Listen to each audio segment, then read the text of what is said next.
할렐루야.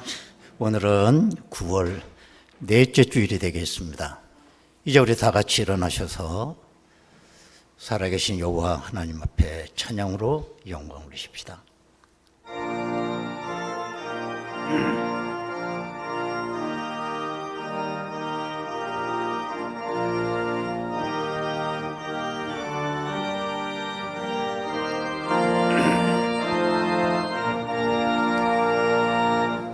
거룩한 주님께 예배를 드리네. 무릎을 꿇고서 영광 돌려 같은 순종과 향기로운 겸손을 주님께 바쳐서 경배하세. 주 앞에 삼가서 영손히 행하면 주 너를 언제나 돌보시니. 말씀엔 위로와 기도엔 응답을 내가 기바르게 인도하리. 주 앞에 설 때에 두려워 말아라. 가난한 우리를 도우시니. 보배로운 진리와 온유한 사랑을 주님께 다 바칠 귀한 예물. 떨면서 바치는 이 작은 예물도 주님은 귀하게 받으시니. 모든 밤 지나고 새 아침 맞으니 믿음과 소망을 늘 주시니.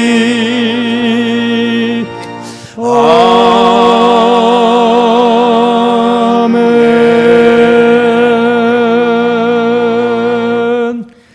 하늘이 하나님의 영광을 선포하고 궁창이 그의 손으로 하신 일을 나타내는도다.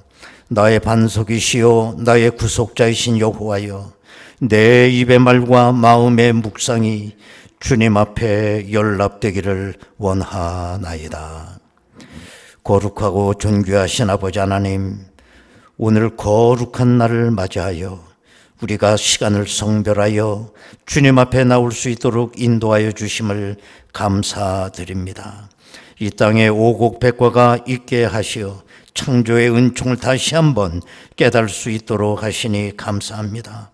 이 은혜의 계절에 주님의 뜨거운 사랑을 잊어버리지 아니하도록 역사하여 주옵소서. 영이신 하나님께 신령과 진정으로 예배할 수 있도록 도와 주옵소서. 예수님의 이름으로 기도드리옵나이다. 아멘. 이제 다 같이 신앙 고백하오니 나는 전능하신 아버지 하나님 천지의 창조주를 믿습니다. 나는 그의 유일하신 아들 우리 주 예수 그리스도를 믿습니다. 그는 성령으로 잉태되어 동정녀 마리아에게서 나시고 본디오 필라도에게 고난을 받아 십자가에 못 박혀 죽으시고 장사된 지 사흘 만에 죽은 자 가운데서 다시 살아나셨으며 하늘에 오르시어 존능하신 아버지 하나님 우편에 앉아 계시다가 거기로부터 살아있는 자와 죽은 자를 심판하러 오십니다. 나는 성령을 믿으며 거룩한 공교회와 성도의 교제와 죄를 용서받는 것과 몸의 부활과 영생을 믿습니다. 아멘.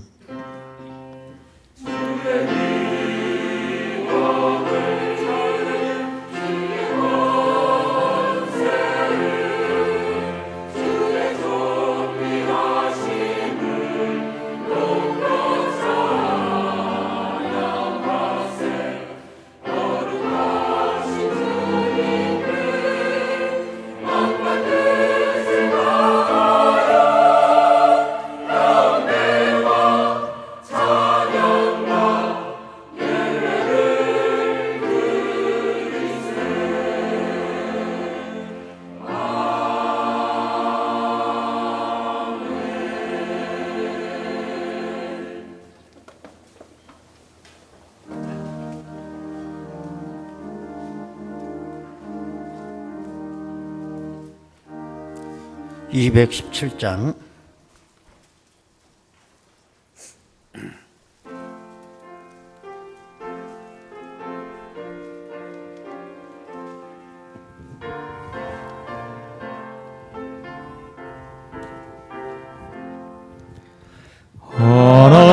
하나님이 말씀하시기를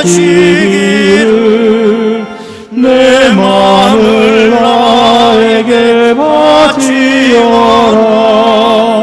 너 어디 있든지 날 섬기며 기쁘게 날 항상 의지하라. 바치어라 내 마음을 주께서 나에게 이르시네. 깜깜한 죄에서 물러내신 주께서 늘 인도하시리라. 주께서 말씀하시기를 내 마음을 나에게 다 바치오. 사악한 죄에서 벗어나면 나 어찌 널 구원하겠느냐.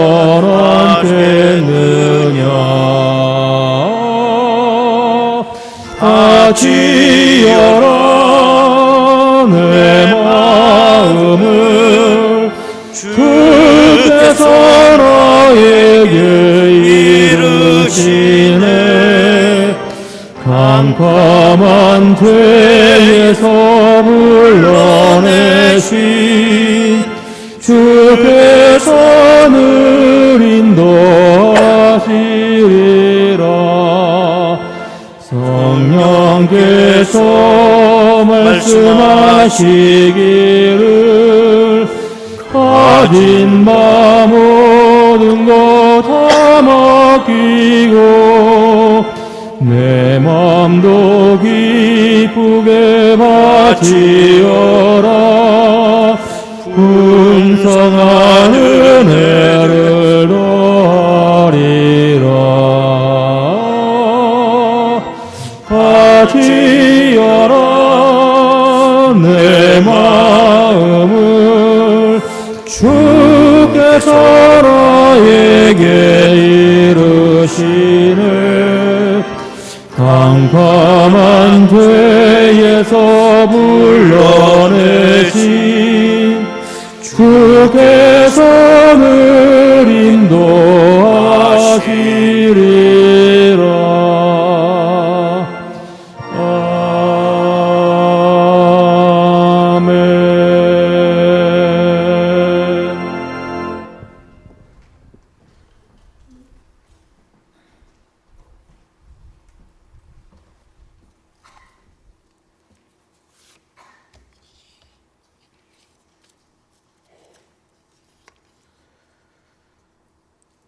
은혜가 풍성하신 하나님, 주께서 저희를 위하여 베푸신 은혜와 사랑을 감사드립니다.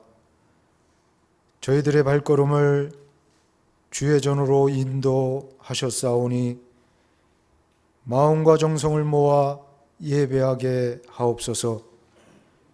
이 시간 주님을 만나게 하시고 주님께서 주시는 평안과 사랑을 온 마음으로 느끼게 하옵소서. 사랑의 하나님, 우리가 사는 이 세상이 소망 없음을 알고도 오늘도 세상에 소망을 두고 살아왔음을 고백합니다. 말씀으로 창조하시고 말씀으로 역사하시는 주님만 의지하게 하시고 모든 짐을 내려놓고 말씀 안에서 평안함과 위로를 받는 저희들 되게 하옵소서. 오늘도 저희 믿음의 자녀들이 감당하기 어려운 세상을 살아갑니다. 전능하신 하나님께서 믿는 자들의 반석과 피할 바위가 되어 주셔서 절망과 상처 가운데 있는 이들을 위로하여 주시고 상한 마음을 능력의 손으로 회복시켜 주옵소서.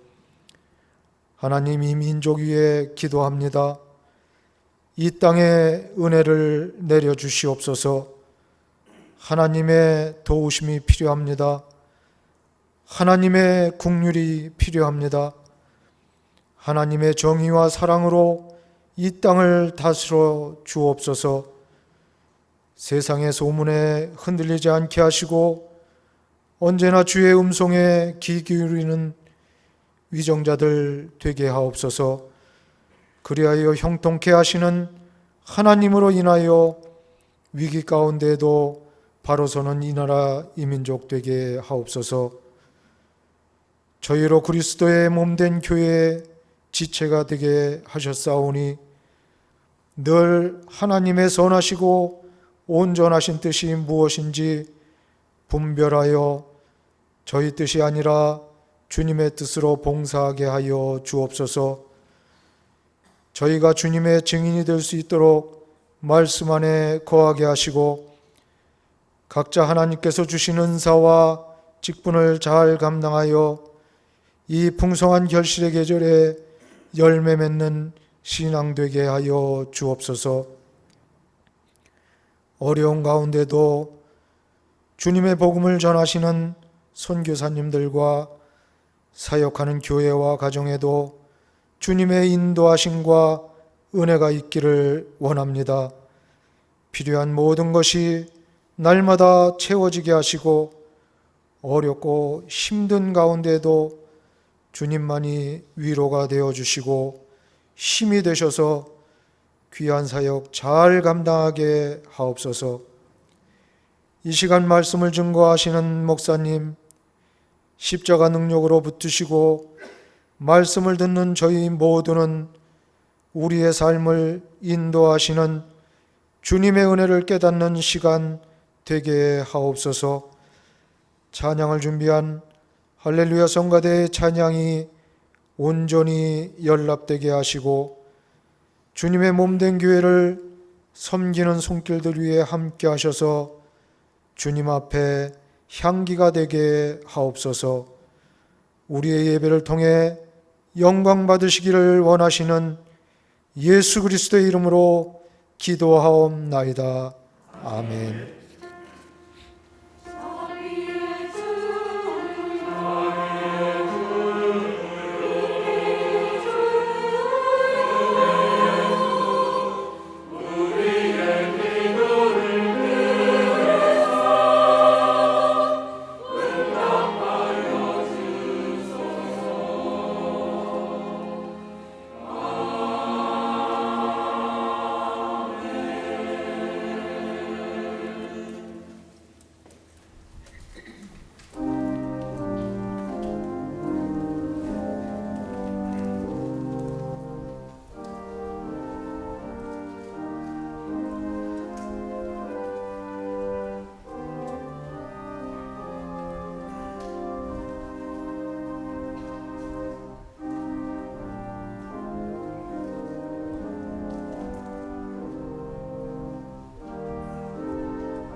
하나님 아버지, 오늘 9월 마지막 주일을 저희들이 보내고 있습니다.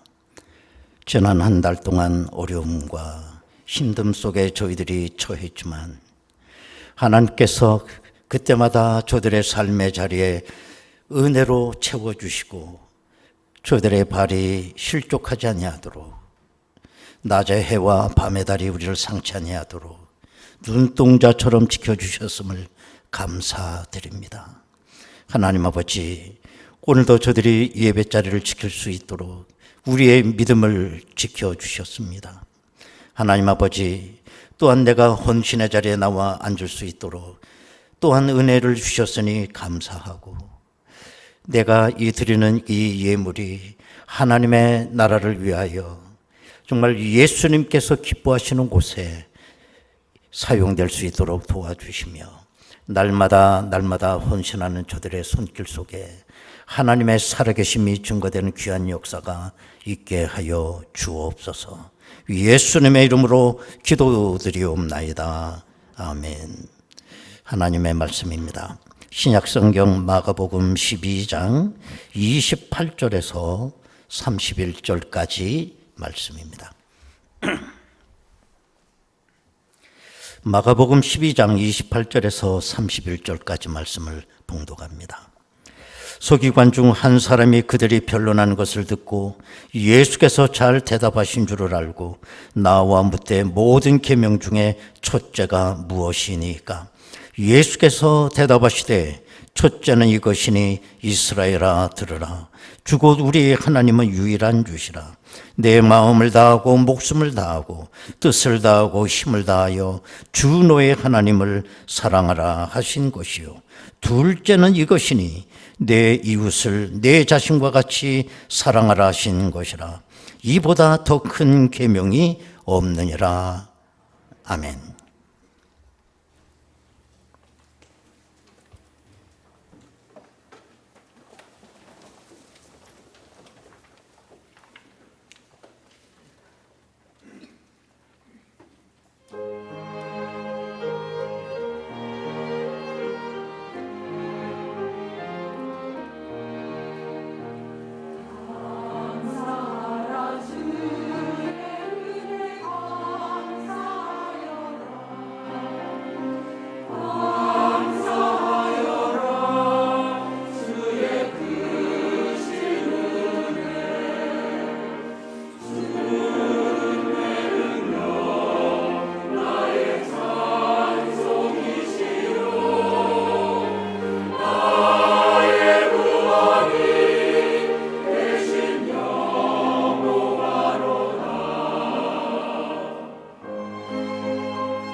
할렐루야.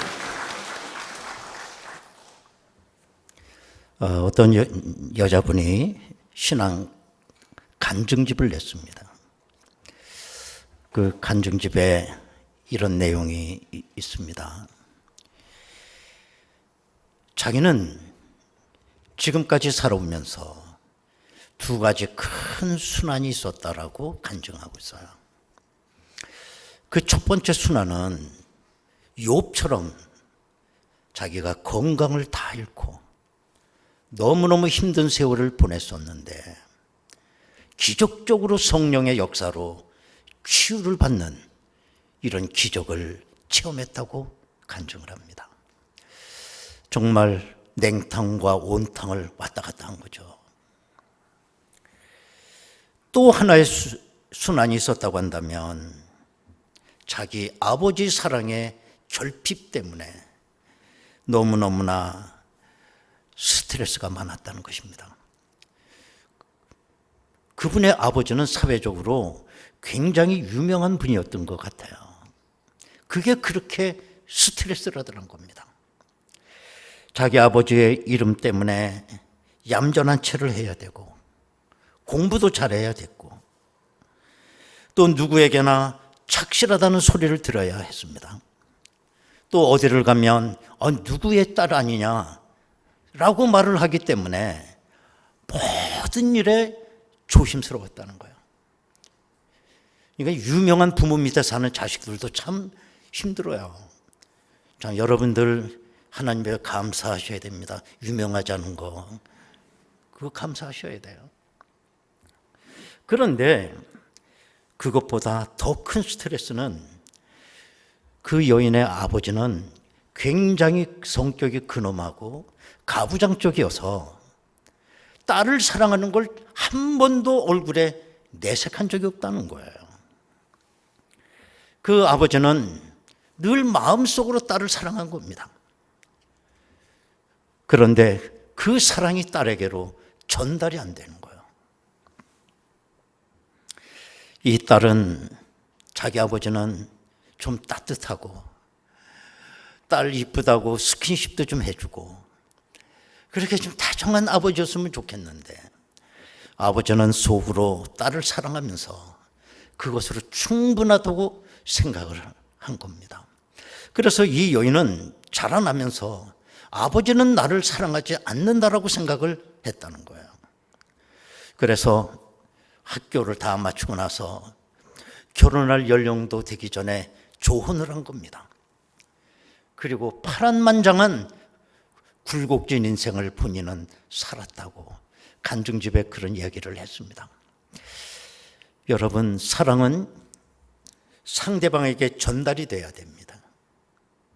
사랑이 아무리 깊고 뜨겁다고 할지라도 전달이 되지 않는 사랑은 아무 소용이 없습니다.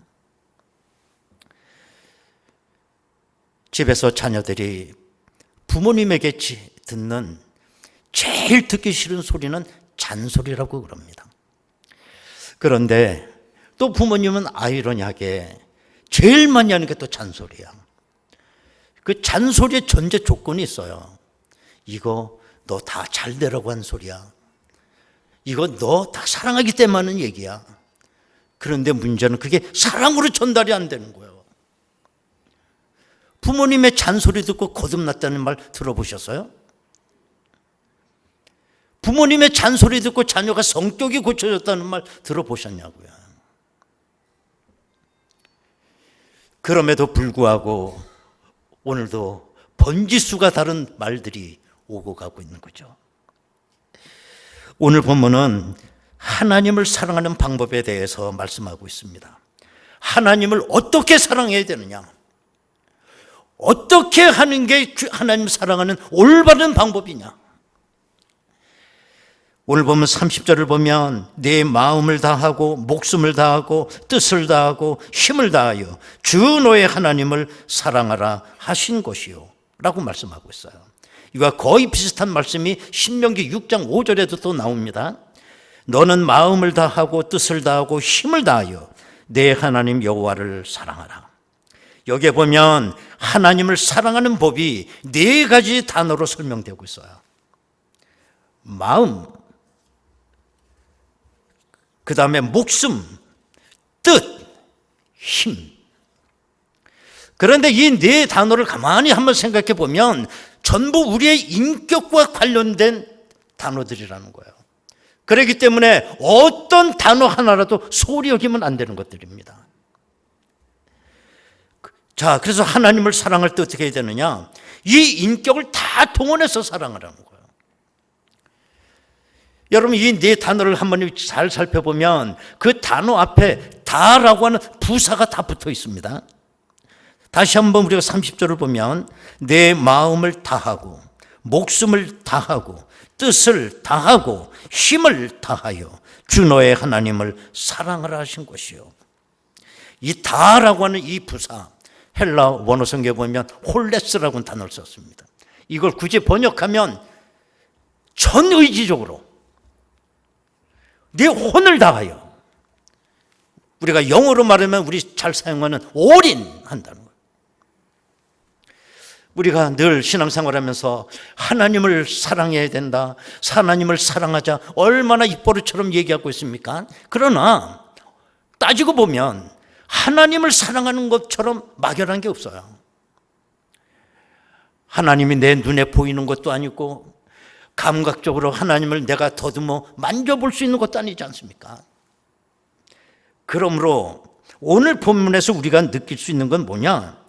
우리가 하나님을 위해서 하는 모든 일에 대해서 어떤 태도로 해야 되느냐는 그 문제예요.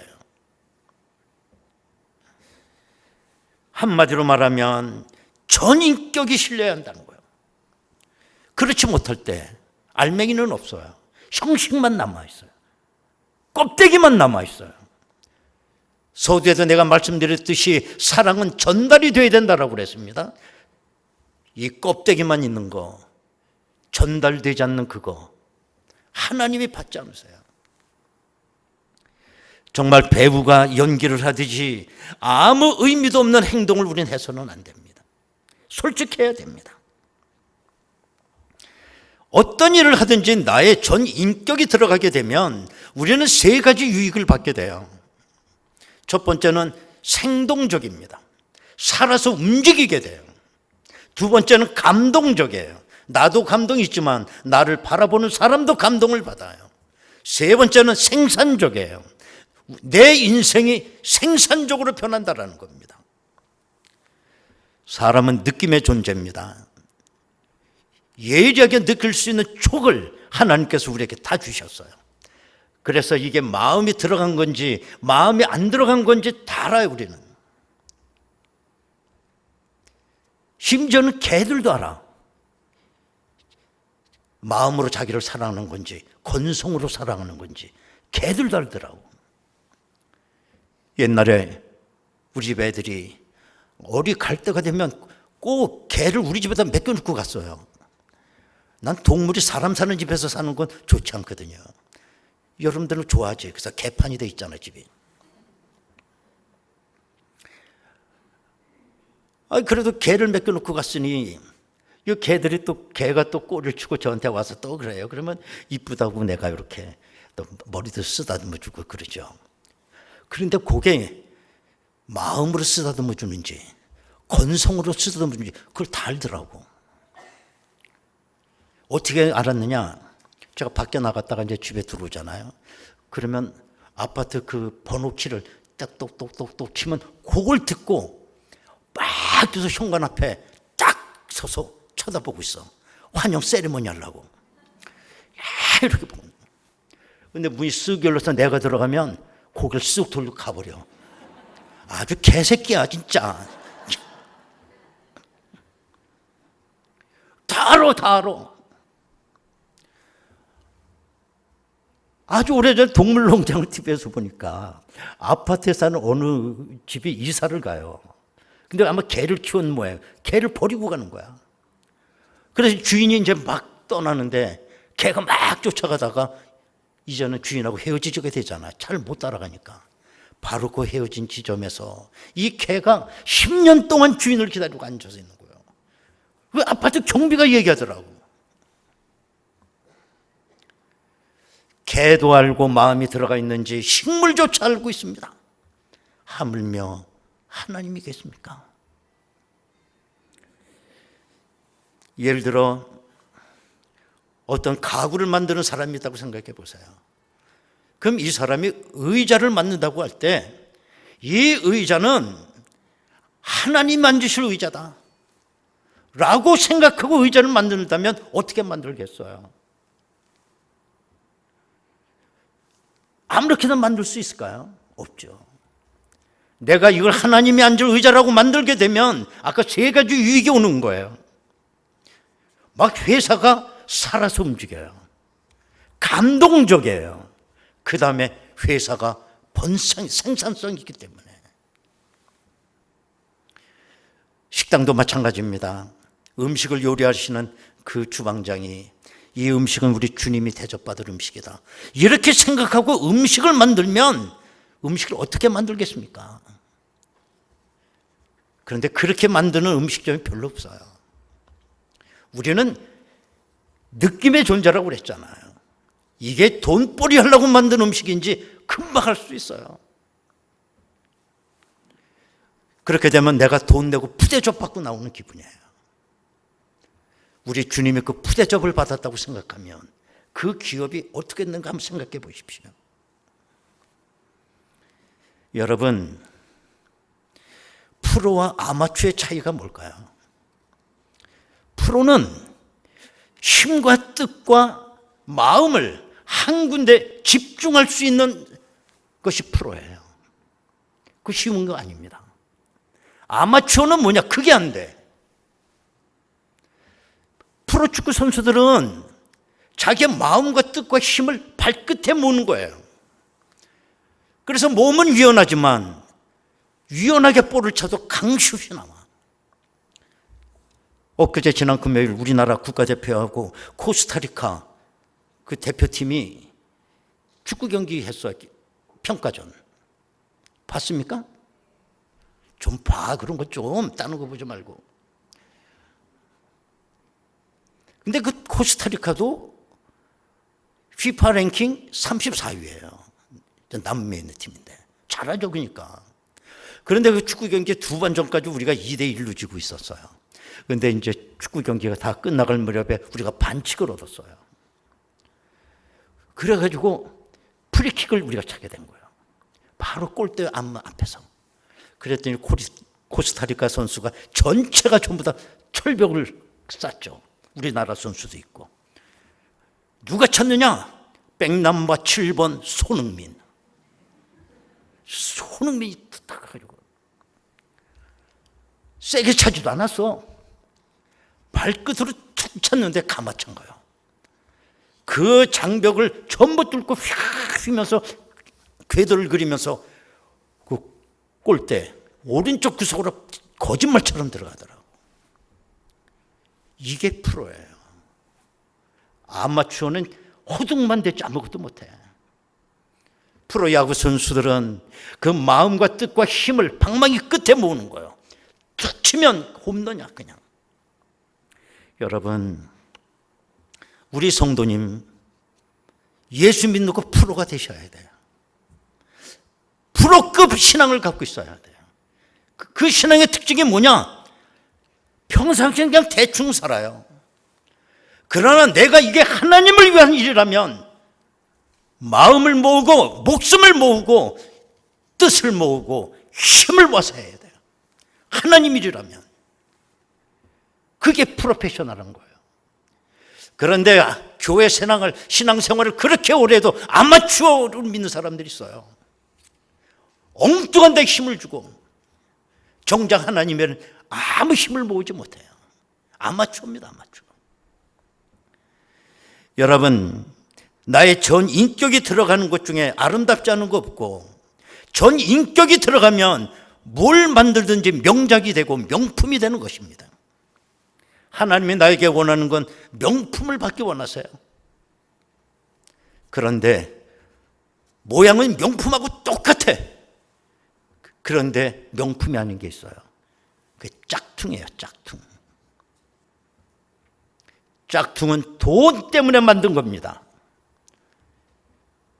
그런데 명품 신앙을 가진 분도 있는가 하면은 어떤 사람은 짝퉁 신자도 있어요. 그런 것 같은데 보면 아니야. 이게 하나님이 짝퉁을 받겠습니까? 우리 그리스도인들 겉으로 볼 땐 유연한 것 같고 힘이 없는 것 같지만 이 세상에서 가장 강한 존재는 그리스도인입니다. 왜? 내 인격 전체를 내 삶 속에 집어넣기 때문에 그래요. 누가 하나님을 위해서 목숨을 버리고 순교할 수가 있겠어, 이 세상에. 어느 의사 부부가 모처럼 휴가를 얻어서 여행을 떠났는데 어디로 떠났냐면 아프리카로 여행을 떠난 거예요. 한 번도 아프리카 멀어서 가보지 못했는데 이참에 아프리카 가보자고 간 겁니다. 그런데 그동안 아프리카에 대해서 말로만 들었고 글로만 봤고 그랬지 실제 가보니 아프리카가 너무너무 비참한 거예요. 말로 듣는 것과 달리 아이들이 전부 옷도 하나 못 입고 그냥 맨발로 신발 하나 못 신고 그냥 흙동에서 뒹굴고 긁고 놀면서 사는 거예요. 마실 물이 없어서 웅덩이에 고인물을 퍼먹지를 않나. 그래서 이 의사인 두 부부는 너무 비참해서 자기들도 모르게 탄식이 나온 거예요. 아휴, 제대로 누가 돌보나 이렇게. 그런데 음성이 들려오더래. 네가 알아. 뭐 어쩌다 들릴 수도 있겠죠. 그런데 또 들려오더래. 그래서 의사 부부가 한국으로 귀국해서도 그 소리가 계속 들려오더라는 거예요. 그래서 너무 고민하다가 결국 병원 문을 닫아요. 그리고 모든 그걸 자기 재산을 정리해서 아프리카로 떠난 거예요. 여러분, 누가 시켜서 하나요? 누가 한 거 흉내낼 수 있나요? 이런 거를? 흉내냈다면 짝퉁이죠. 명품 신앙이에요. 나의 모든 게 거기 다 들어가는 겁니다. 하나님은 이 명품을 받기를 원하시는 거죠. 여러분, 인간의 삶에는 크게 두 가지 종류가 있다고 생각합니다. 첫 번째는 자율적인 삶이 있고요. 또 하나는 반대로 타율적인 삶이 있어요. 자율적인 삶이라고 하는 건 뭐냐? 그야말로 내 의지와 내 그 목적과 나의 의식 모든 것들이 내 삶 속에 들어가 있는 겁니다. 이게 자율적 삶이에요. 그럼 타율적 삶은 뭐냐? 다른 사람의 의지를 따라 사는 거예요. 이거는 종속적이고 아주 비참한 겁니다. 우리가 하나님을 전 인격적으로 사랑한다고 할 때 겉으로 드러나는 모습은 두 가지예요. 자율적인 것이고 하나는 적극적인 겁니다. 그렇게 드러나요. 타율적 삶을 사는 사람에게는 그런 게 나타나지 않아요. 우리가 보통 흔히 하는 말 가운데 최선을 다하자는 말을 하잖아요. 학급 무슨 표어도 최선을 다하는 어린이가 되자. 최선을 다해서 해. 최선. 여러분, 최선이라는 말 쉽지 않은 말이에요. 여러분, 최선이라고 하는 말은 내가 자율적 삶을 살 때 가능해지는 거예요. 타율적 삶을 사는 사람에게 최선이 존재하지 않아요. 타율적 삶을 사람이 최선을 다했다? 그 적극적인 노예가 되는 거죠. 그런데 사람들이 이걸 다 알면서도 불구하고 최선이 안 되는 이유가 뭐냐? 자율성과 지속성을 최선이 요구하기 때문에 그래요. 한때는 펄펄 끓고 잘할 수 있어요. 그러나 지속성이 문제가 되기 때문에 최선이 함께 무너져 버리죠. 그 유명한 미국의 철강의 왕 카네기라고 하는 분이 다 알고 있잖아요. 이분이 이제 나이가 들어서 후계자를 물색하고 있었어요. 여러분, 그 큰 회사에 기라성 같은 인재들이 얼마나 많았겠으며 또 박사급 연구위원들이 얼마나 많았겠어요. 그런데 카네기가 후계자를 누구를 정하느냐면 시브라라고 하는 자기 비서를 후계자로 삼아요. 그러면 이 시브라라고 하는 이 비서는 어떤 사람이냐? 학력이 국졸이에요. 국졸. 그 옛날에 어려웠던 시절에 먹을 게 없어서 그 카네기 회사에 청소부로 들어간 거예요. 청소부. 취직을 한 거예요. 청소부로. 그런데 거기서 얼마나 성실하게 그걸 했는지 이게 눈에 띈 거예요. 그래서 정식 직원으로 채용이 돼요. 국졸인데. 그래도 이 시브라라고 하는 이 사람은 열심히 또 사역을 했어요. 그래갖고 이게 눈에 띄어가지고는 이 카네기의 비서가 됩니다. 나중에는 카네기의 후계자가 된 거예요. 자, 그럼 한번 생각해 보십시오. 박사하고 시브라는 차이가 뭘까? 박사는 간단해요. 고액 연봉을 받고 회사에다가 머리를 빌려주는 봉급쟁이입니다. 봉급쟁이. 그러나 시브라라고 하는 이 비서는 사명자였어요. 사명감을 갖고 했어요. 그 차이입니다. 그 차이. 여러분, 그리고 우리가 자율적 삶을 살기 위해서는 우리에게 자존감을 우리는 높여야 돼요. 자기 자존감이 없으면 타율적 삶을 살 수밖에 없어요. 내가 어떤 자존감이 있어야 되느냐? 하나님의 온 천지를 바꾸고 죽어도 바꿀 수 없는 그 존재로 나를 부르셨어요. 만드셨어요. 벽돌 공장에서 똑같은 벽돌을 찍어낼 때 그 중에 나도 한 사람이 아니라는 거예요. 여러분, 질문 한번 할게요. 이 세상에 여러분 같은 사람 몇 명이에요? 여러분 같은 사람이 몇 명이야? 딱 한 명밖에 없어. 쌍둥이도 달라. 쌍둥이도 세대 차이가 난대잖아. 쌍둥이도 나 같은 사람은 세상에 나 하나입니다. 이게 내 브랜드 가치예요. 때문에 이 세상엔 나만 할 수 있는 일이 있다는 거예요. 거기에 대한 자존감이 우리 속에 있어야죠. 이게 있어야 내 신앙이 다이나믹해지게 되고 우리는 자율적 삶을 살 수 있게 되는 것입니다. 여러분, 우리가 11조 생활을 한다고 하지만 저는 11조 이렇게 거의 안 하잖아요. 그렇죠? 왜냐? 나의 전 인격이 들어가지 않냐고는 11조를 불가능합니다. 누가 시켜서 할 수 있는 부분이 아닙니다. 예배도 마찬가지예요. 내 삶의 중심이 실려야만 가능해지는 특별한 분야가 예배예요. 적어도 내 인격을 걸지 않으면 이렇게 바쁜 시대에 매주 꼬박꼬박 예배를 드린다는 거 쉽지 않습니다.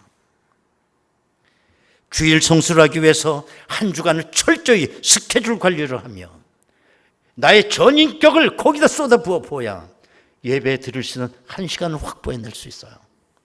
쉽지 않은 일입니다. 그런데 하나님은 우리들에게 그와 같은 삶을 요구하고 있다는 거예요. 어느 교회학교 교사는 자녀가 4명이야. 근데 놀라운 사실은 이 교사는 교회학교를 단 한 번도 지각조차 해본 적이 없어요. 그 애들 다 넷을 다 끌고 와. 여러분, 애 키워보신 분들 알잖아. 주일 아침에 그게 가능해요? 그 애 하나 자는 거 그걸 막 깨워가지고 먹이고 씻기고 머리 빗기고 또 옷 입혀서 늦지 않게 교회학교 시간에 맞춰 보내는 거 쉬워 안 쉬워? 왜 삐졌어 오늘? 그거 어려워요. 근데 어떻게 이분은 애 넷을 데리고 오면서 지각 한번 안 하냐고. 그러니까 교회학교 다른 선생님들이 그게 너무 궁금한 거예요. 아니 어떻게 그게 가능하냐고. 그랬더니 그분이 자기 노하우를 얘기해 주더래. 그 노하우가 뭐냐? 토요일 날 애들이 밖에서 한참 놀고 오면 이제 저녁에 다 씻길 거 아니에요. 씻길 때 완벽하게 씻겨. 머리까지 다 빗고 머리까지 다 따주고 얼굴에도 다 발라주고. 그리고 재울 때 교회학교 갈 때 입고 갈 옷을 입혀갖고 재워. 그래가지고 주일 아침 되면 그냥 깨워가지고 그냥 바로 차에 싣고 오는 거래. 이게 프로페셔널한 거야. 이게 얼마나 하나님의 감동을 먹겠습니까? 우리나라가 복음이 맨 처음에 들어왔을 때에 선교사들이 많이 들어왔는데 우린 서양에서 이제 선교사들이 많이 들어온 것만 알고 있어요. 그런데 여러분, 일본 선교사가 우리나라 온 거 알고 계세요? 일본은 우리나라보다 기독교가 100년 먼저 들어왔기 때문에 이분이 노리마츠 선교사예요. 이분은 일본의 감리교 목사였어요. 그런데 어느 날 어떤 지인으로부터 한국 얘기를 듣게 됩니다. 그러면서 이분의 마음속에 한국에 가서 내가 복음을 전해야 되겠다고 하는 뜨거운 열정이 끌어올라요. 그래서 자기 홀로 1896년도에 인천항으로 들어와서 서울로 돌아가게 돼요. 이 노리마츠 선교사는 일본을 떠날 때 한국말이라고 한마디도 못하니까 그래도 한국말 한마디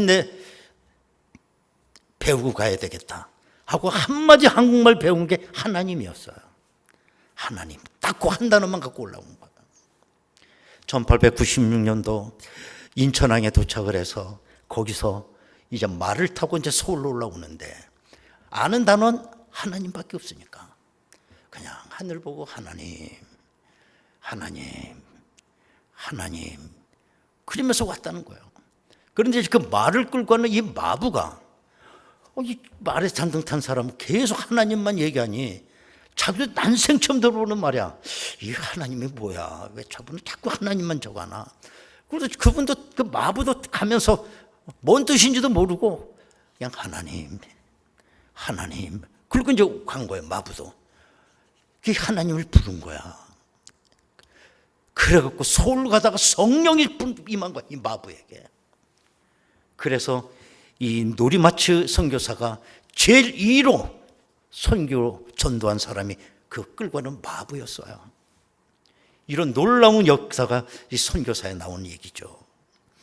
오늘 본문에서 서기관 중 한 사람이 예수님께 나와 질문하기를 모든 계명 중에 첫째가 무엇입니까? 첫째는 이것이니 마음을 다하고 목숨을 다하고 뜻을 다하고 힘을 다하여 주 너의 하나님을 사랑하라. 여러분, 우리 성도에게서 첫째가 무너지면 안 됩니다. 세상이 두 쪽에 나도 첫째는 첫째 자리에 있어야 됩니다. 첫째 자리가 둘째 자리로 내려와도 안 됩니다. 첫째 자리가 무너지면 다 무너지는 거예요. 오늘날 내가 이렇게 힘들어진 이유는 첫째를 지키지 못하고 있기 때문입니다. 첫째가 흔들거리기 때문입니다. 여러분의 첫째는 지금 어떤 겁니까? 돈 버는 게 첫째입니까? 애 잘 키우는 게 첫째입니까? 어떤 게 첫째입니까? 첫째를 첫째 자리에 갖다 놓아야 됩니다. 내가 첫째에 목숨을 걸면 우리 인생에 나의 둘째, 셋째, 넷째도 다 하나님께서 책임져 주실 줄로 믿습니다. 그러나 첫째가 무너지면 인생 전체가 무너지는 것입니다. 우리가 목숨 걸고 첫째를 지킬 수 있기를 바랍니다. 이 시간 우리 다 같이 한번 통성으로 기도하겠습니다.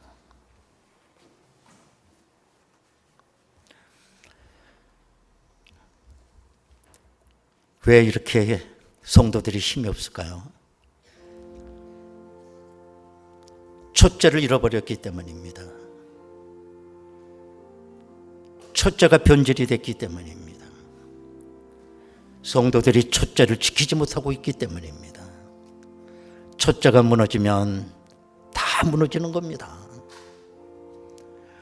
왜 이렇게 세상에 죄가 많고 윤리가 땅에 떨어졌고 가치관이 이렇게 바뀌었나요? 첫째를 잃어버렸기 때문이에요.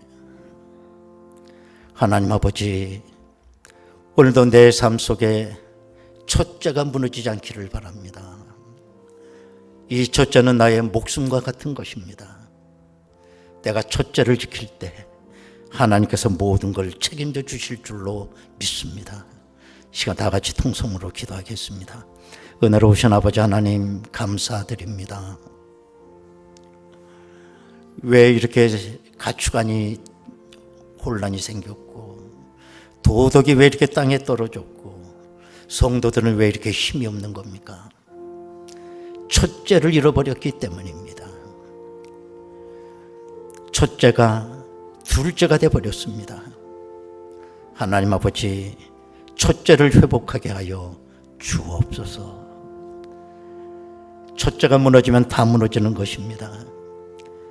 내가 첫째에 목숨을 걸면 나머지는 하나님께서 책임져 주실 줄로 믿습니다.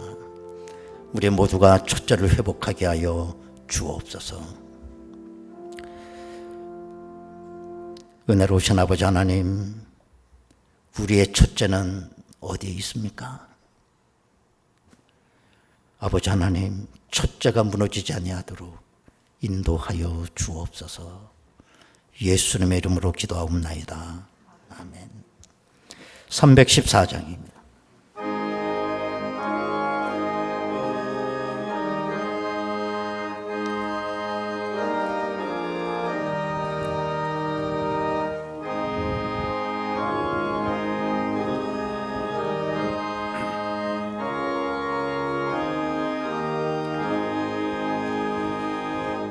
내 구주 예수를 더욱 사랑 엎드려 비는 말 들으소서.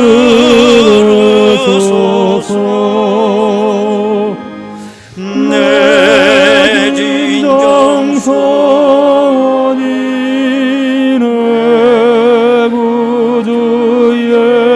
예수를 더욱 사랑 더욱 사랑 이전엔 세상 나 기뻤어도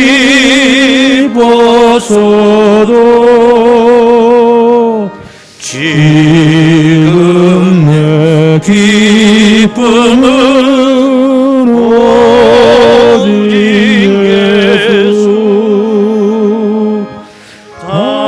다만 내 비는 말 내 구주 예수를 더욱 사랑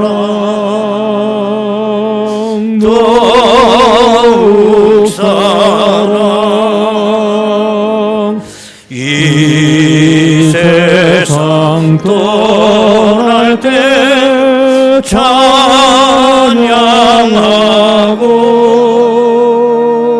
숨질 때 하는 말 이곳일세. 다만 내 비는 말 내 구주 예수를 더욱 사랑 더욱 사랑.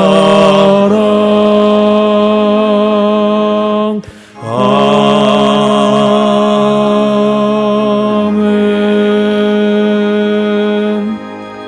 광고 말씀드리겠습니다. 누차 광고가 됐습니다. 오늘 오후 1시 제6여전도의 주간 특별 강연 두 번째 시리즈가 강의가 됩니다. 장로신학대학교 상담학 교수님이신 이상옥 교수님께서 오늘 1시부터 오셔서 명강의를 해주실 예정입니다. 좀 많이 관심 가져주시기 바랍니다. 제4여전도의 원래회 3부 예배 후 새벽기도회 있습니다. 6번 수화교실, 우리 교회 곽호범 우리 농암 목사님 계시잖아요. 그 배려로 아마 수어 교실을 아마 오픈한다고 그래요. 거기 쭉 한번 참고하시고요. 내가 뭐 농아도 아닌데 왜 그걸 배워? 그렇게 될지 모르지만 배워두면 봉사할 기회가 와요. 나에게 쓰임받을 수 있게. 그러니까 한번 좀 배워보자 뜻이 있으면 많이 문의해 주시기 바랍니다. 일남선교회 광고가 2개가 올라와 있습니다. 제1남선교회 주간 영화 상영이 10월 1일 토요일, 이번 토요일입니다. 오후 2시 모리아홀에서. 영화 제목은 마더 테레사, 아주 감동적인 영화입니다. 여러분들 좀 많이 오셔서 같이 은혜 받으시기 바라겠습니다. 또 일남선교회 부부 동반 가을 야유회가 있습니다. 10월 3일 있는데 철원 고석정 또 소위산 전망대도 올라간다고 하는데 연세 드신 분도 걱정 안 해도 된다고 합니다. 모노레일 타고 올라간다고 합니다. 그래서 10월 3일 오전 8시 30분 개천절 날입니다. 교회에서 출발할 예정입니다. 좀 많이 참석해 주시기 바랍니다. 이제 우리 다 같이 일어나시겠습니다. 인사 나누시겠습니다. 할렐루야, 감사합니다.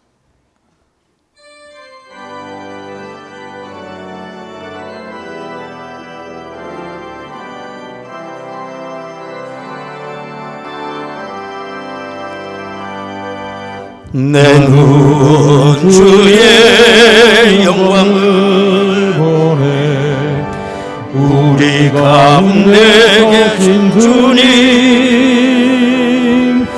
그 빛난 영광 온 하늘 덮고 그 찬송 온 땅 가득해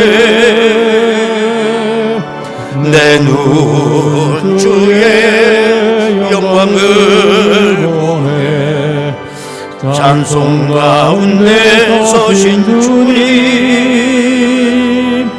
주님의 얼굴을 온 세상 향하네 번능의 판을 드셨네 주의 영광 이곳에 가득해 우린 선의 주님과 함께 찬양하며 우리는 전진하리 모든 열방 주볼 때까지 할렐루야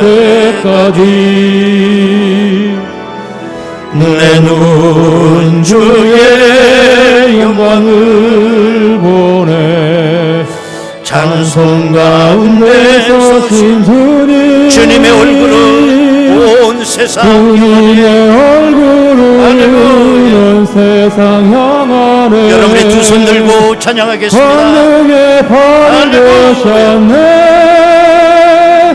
주의 영광 이곳에 가득해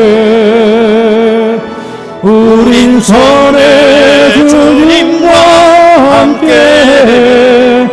찬양하며 우리는 전진하리 모든 열방 죽을 때까지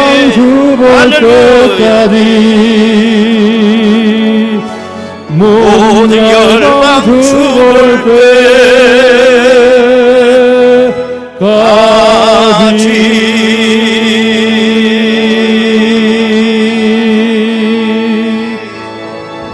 때까지 할렐루야. 아버지께 박수로 영광 올립니다. 아멘. 지금은 우리 주 예수 그리스도의 은혜와 아버지 하나님의 극진하신 사랑하심과 성령님의 감동하시고 내주 충만 교통 역사하심이 내 마음과 목숨과 뜻과 힘을 다하여 하나님을 사랑함으로 놀라운 하나님의 기적적인 역사와 은혜를 체험하며 영광 올리며 살아가기를 원하는 조시들 심령 위에 저들의 일터와 가정과 자녀들과 이 재단에 속해 있는 모든 권속들 위에 지금으로부터 영원토록 함께 하시옵기를 간절히 축원하옵나이다. 아멘.